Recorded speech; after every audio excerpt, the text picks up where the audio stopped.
nanapua o Hawaii Tupa ama hope o ka aina Iki mai ka elele o ka loko ino Aloha, this is Poka Lainui, and we are on the grounds of Makakilo Elementary School.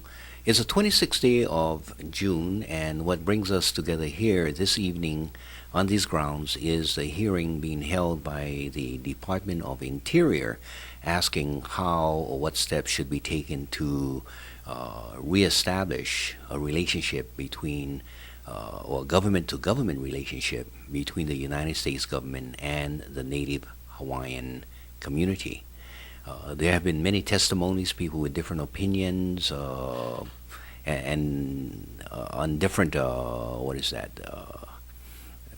places on the whole scope of the question of decolonization. I have with me this evening the Del Toro family, or perhaps portions of the Del Toro family. Sunny sits on my right side, Rachel on my left, on my immediate left, and Eli on my extreme left. We're going to engage in a conversation, and I want to ask all of you that in the event I'm asking one person to respond and you feel that, hey, I'd like to get in on that response, just slap me on the shoulder or something, call my attention, and we'll share the microphone. Normally what we do is I only interview one person at a time, but I thought that your testimonies would be better expanded as a group. Okay, so with that, why don't we begin with Sunny? Sunny, you had spoken, and you had just spoken before the Department of Interior. Do you want to summarize your statement, and then from there we can build our discussion? Sure, I'd love to. And basically, my summarization is that as I looked at the commission coming, my problem with all of the questions were they're either yes or no. I don't think that gives us the latitude that we need.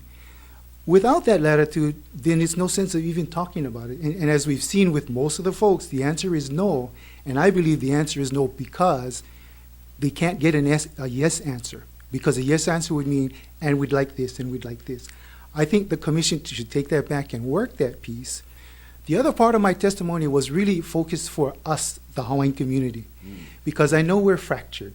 I know we have great groups up in Waimanawa. I know we've got them all over the island. But I also know, coming from Pearl City, the other guys, we're all alone, meaning that we've fended for ourselves all of this time, so we're not part of that community combination of folks who can talk story. You know, we're basically the guys who said, hey, we're Hawaiians, but we got to move forward, and so that's what we've done. We've put our children to school, we went ahead and got our jobs, got our homes, paid for the land, you know, underneath the home, and we even sit, until today, we expect to get on Hawaiian homes one of these days, but is it going to happen? It doesn't matter because we're already decided we're moving forward, which I think is an important thing for us as a Hawaiian community, nation now, to start being able to come together with each other. And the other one is to find a place, a way that we can tap into that. I heard some great comments over the past 4 days over the television network. However, where is the place that we can go, that I can go and go, hey, so answer me this question. Or how do you really feel about that? Because if we're going to decide as a nation, we really need to know everybody's mana'o. We need to understand why that group thinks like that. And we've got some ideas why. You know, one of my great friend, Keanu Sai, we were in the National Guard together. Well, he's driven a great ideal, right? And people have picked up on it. That's fine.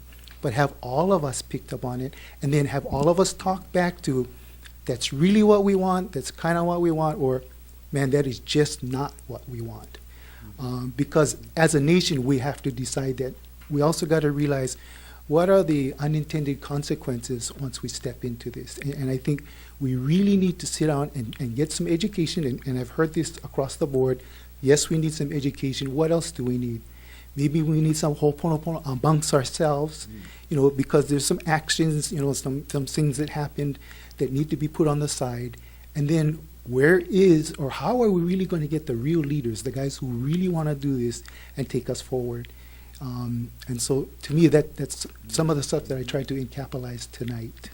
Yeah. Well, thank you.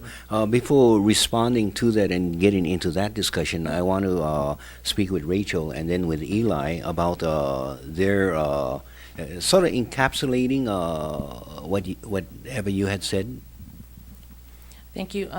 My idea or my belief in all of this is if we don't have our own leadership in place, how can we be presented with the questions we have?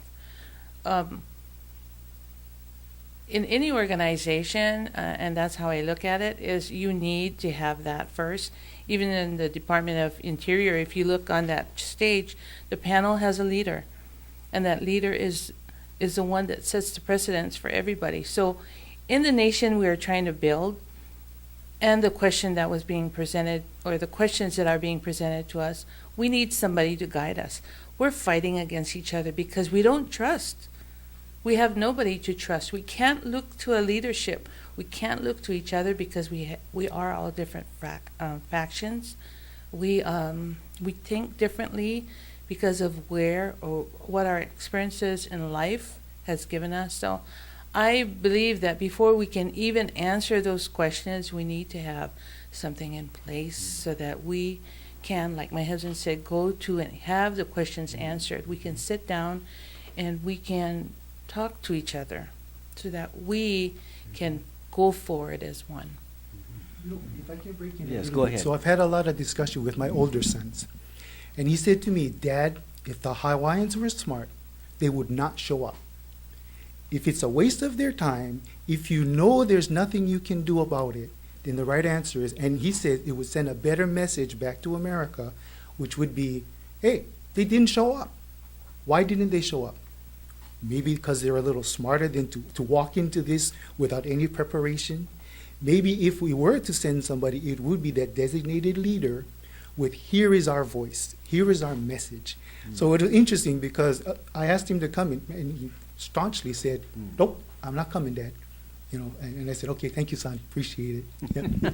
It draws from an early idea of transfer of mana. Yes. Where you ho'o mana or you worship, and you do it by appealing or putting your gift or your pule or whatever it is before whatever the image may be. And in doing so, you create gods and goddesses out of stone, out of trees, out of whatever that entity is. They told us, hey, get rid of that religious approach, and from now on, that's out of the way. And yet they continue to ask us to appeal to either the U.S. Navy or the Department of Interior or someone else. And so this ho'omana appears to be we are conceding our power to them. The practical problem is that not all the Hawaiians not going to show up. And so the few who will claim that they speak for the Hawaiians. Right, and that actually was a question I didn't get to ask to the panel, which was, okay, so what is your criteria for yes or no? Is it the simple numbers? Because if it's the simple numbers, we're done. The past 4 days have proven the number game is, you know what? Hawaiians don't want us, move on. Is that really the criteria that they will use, or will they actually sit down, read everything, and then go the opposite way, which will again cause frustration because, hey, 100 of us said no, and 2 guys said yes, and they said, okay, we want to keep things open. And yet someone once said that it's better to listen to the voices rather than to count votes. So you're caught between the two. We haven't gone to Eli. I'm sorry, Eli. Oh, just to summarize my thing was because I've seen in a lot, because I went to Hawaiian Immersion School, and there is a lot of groups divided among us, and I also see that out in our communities, in the Native Hawaiian communities, and we're not all as one. So here we are trying to fight against the next guy, and the next guy trying to fight against the next guy, and it goes around in a circle, and it really shouldn't. There shouldn't be a vicious cycle. There should just be one body, one mind, everybody moving forward so we can have our nation, or we can go together as one people and be able to hui and come together. There's that song, E Kolomea Nui, with one voice, one mind, and one heart. And yet, for me, I would disagree that the Hawaiian people are a singular people. We all over the gamut, economically, politically, religiously, and the rest. And I think what we need to do is first recognize that we do have differences, but secondly, recognize that what we need to do is be Hawaiian in how we differ, to be respectful, to continue with a idea of maintaining the aloha, which is oftentimes far more important than who's right and who's wrong and who gets before the microphone more often and the rest. And respecting the diversity, let's come to a common approach so that we can bring the voices together. Let the diverse voices be heard, but respectfully so that we can make conclusions and not say we have to have unanimous agreement, and only at that point can we move ahead. Now, I want to be somewhat historical and not all that long. Maybe for you would be quite long. About 15 years ago, we went out into the communities under this entity that was called Native Hawaiian Advisory Council, trying to advise the state legislature. How do we grab the Hawaiians and try to hear their singular voice on what direction we should be going into? Because at that time, people were talking about the 100th anniversary of the overthrow, the apology resolution, and all of those things. And as we went into different communities, the communities generally said, we don't like the idea of one person or another person claiming to be our chief or our ali'i or whatever title they're creating for themselves. And just the fact that they may be able to chant their genealogy, and then they had a party, and at the family party they were elected king or queen. We weren't at the party, and we didn't participate. So in that discussion, it seems the conclusion was, and then it was then formalized, that we, the Hawaiian community, should elect delegates from our community and have the delegates sit together as a process and hash it out and fight it out and then come out and present to the community what the options were and what the proposals were. Right. And that was called the Native Hawaiian vote, in which we voted, and we voted to follow that process.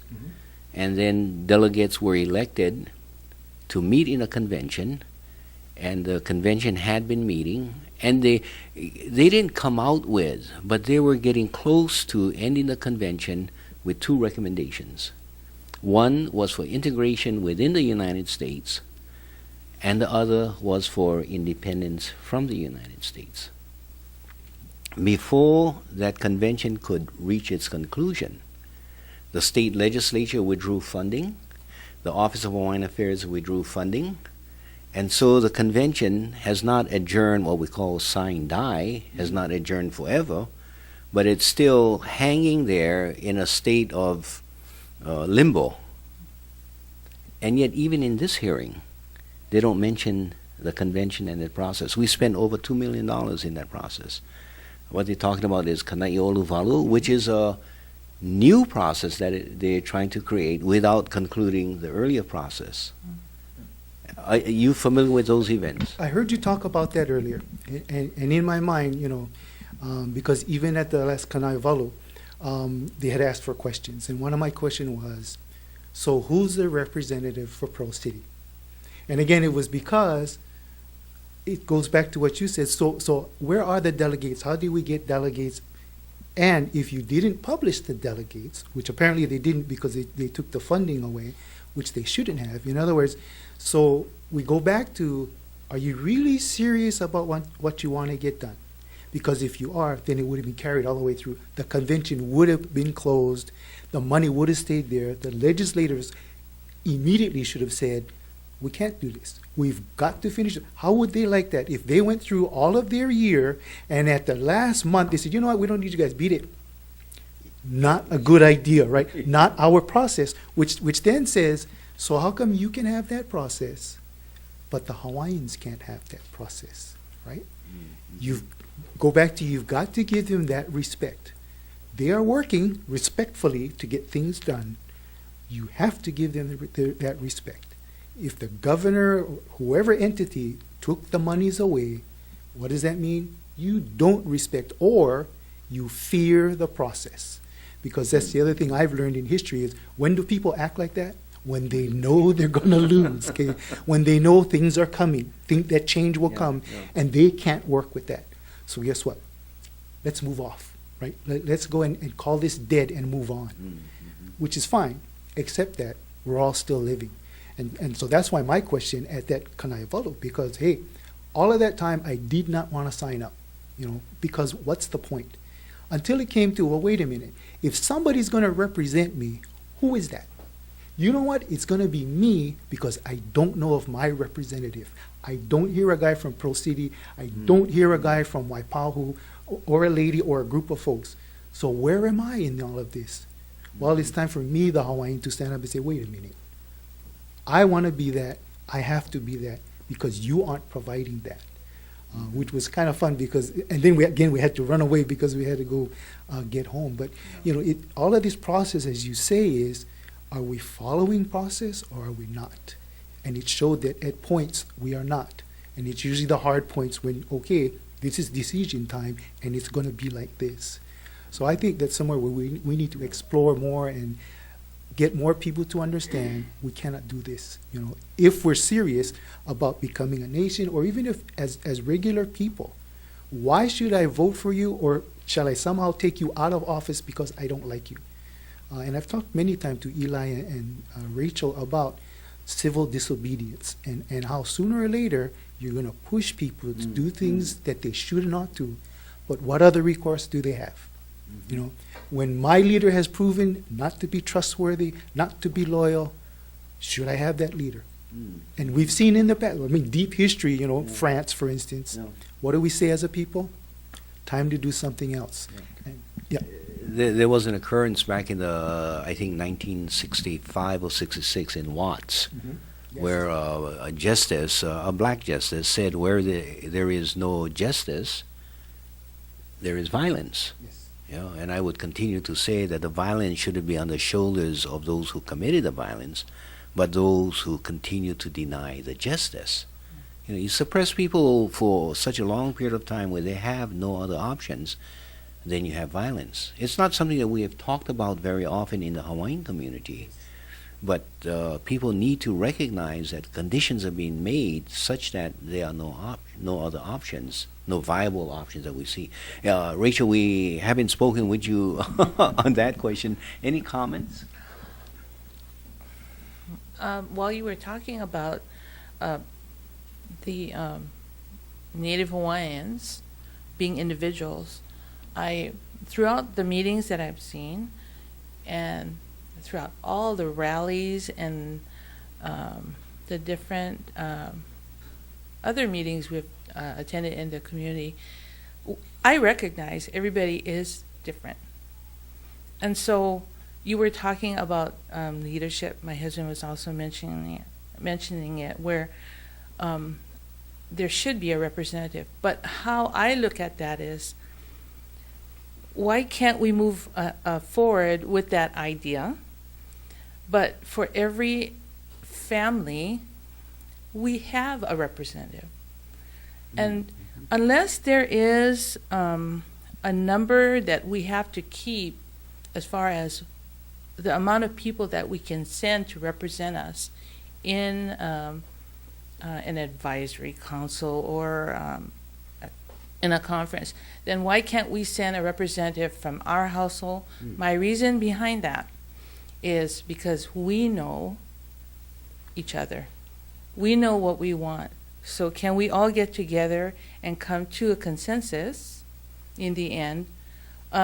We may still go away with all the differences, but then with working together, we're able to understand, okay, this is how they are, this is how they are, this is how they are, this is how we are. And so we can live with that, rather than like crabs, we're trying to pull the next guy down because, I don't like what he says, or I don't, I can't understand, I don't believe that's right. And so we start to, instead of help each other, we're pulling each other down. So I think if we were to start a nation, we should look at that model or that idea that for every household there should be someone that's the head of that household, so that we can at least be able to work with each other in a community so that we can move forward. In the Hawaiian Sovereignty Advisory Commission and then the Hawaiian Sovereignty Elections Council to see how you will select representative of the people, we came to the realization that we are essentially stuck with a geographic identification of representation. If you live in Waianae, then you elect a person from Waianae. If you live here and there, I had suggested that the community has changed to such an extent that we identify ourselves with a community no longer with geography, but with perhaps our church or civic organization or alumni association and other ways like that. So can we devise a new method of selecting our representative, either through family allegiances, or if a person is able to collect, let's say, 500 signatures nominating that person, and you can only sign maybe one selection process or maybe two, but that way you can more easily identify the individual who really represents you. I come from Waianae. Waianae has had such a diaspora of people. So you find them living in Kona, in Hilo, in Kauai, and the rest. So why eliminate them from selecting a person who they are ma'atu, either in Waianae or other areas like that? So it's maybe a change, but because it's so new, that they recognize the merit to that idea. But sometimes if it's new, they kind of hesitate from accepting it. So your suggestion of family, and you do have large families, yes? You can easily meet your 500. The other problem was that you cannot have 10,000 people all sitting together. So let's say we have 20 or 200 family members, but we all decide my husband is the person to go for it, then we have to all agree on that. It encompasses everybody everywhere, or no matter where they are, they will always look to him as being the person to represent, whether it be a meeting like this or anything, and then he brings back that manao, and then we are able to decide if that's good or not. And I think it should be like that, because if you were to take a individual from one family and you had 200, that's way too many people. Yeah. You know, I mean, really. So, So if you set some numbers like 200 or 500, whatever it is, and then you can, because you have a limited number of Native Hawaiians in the first place, and you can say you can only sign up for one family. You cannot sign up for all the families that you belong to, and that way you have some control. Yes. Yeah, very interesting. Eli, we've been talking past you. Any ideas on this matter, or any of the discussions we have had? Well, I have to agree with my mom, because that would be actually a better way to eliminate a really big mass of people, and you have your selected representative to go represent. That way, everybody's manao goes to that person, and they can represent it wherever they go. Yeah, that's my manao. Okay, well, we have at least, we've resolved at least one challenge. Well, and you're right, because when we talk Rachel's family, my family, well, then immediately I see Minnesota, because she has a brother there, right? I immediately see Washington State. She has family there. I immediately see Utah. She has family there. We even have family in Japan, in Australia. And so to me, it adds to now the communication piece, which is how do all of these people, right, just how we were talking early on, how do all of these Hawaiians get to find out what's going on? Well, Uncle Sonny writes, right? I am your representative, and here's what's happening. Here's the hot topics. What do you think? What's your manao on it? Because as I go back and report, right, here is, here's what this family says and is looking at. And yes, there are eyes from other parts of the world, but are there other Hawaiians just like us? There is. We know that. So how do we engage that? How do we keep that? By her technique of, okay, so why not go that route? Because again, so what is the route? And that might be the more plausible route for everyone, because it is family oriented, then it roots into the community, and then it allows, again, the communication to blossom so that we really do understand the issues as well as how to comment back on it. Interesting. I'm watching the time, and I'm locking in on the one of the concerns that you had was how do we develop that voice so that we can be heard accurately and not dividing the people and not sure who's speaking for whom. I think in this discussion, at least we have opened up the discussion on trying to develop ways of or process by which the voices of the Hawaiians can be heard. Unfortunately, we don't have too much more time on this segment of the program.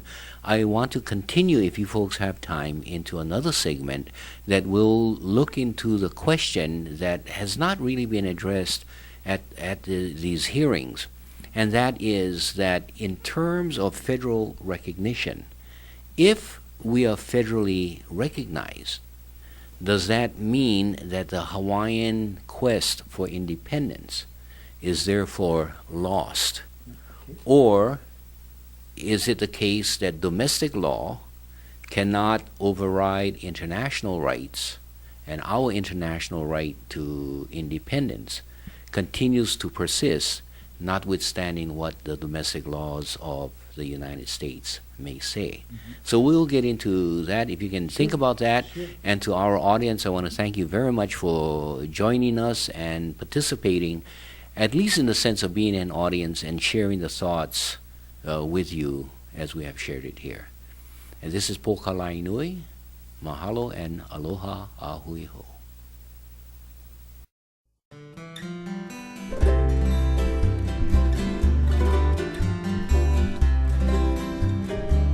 Kaulana nā pua o Hawaii,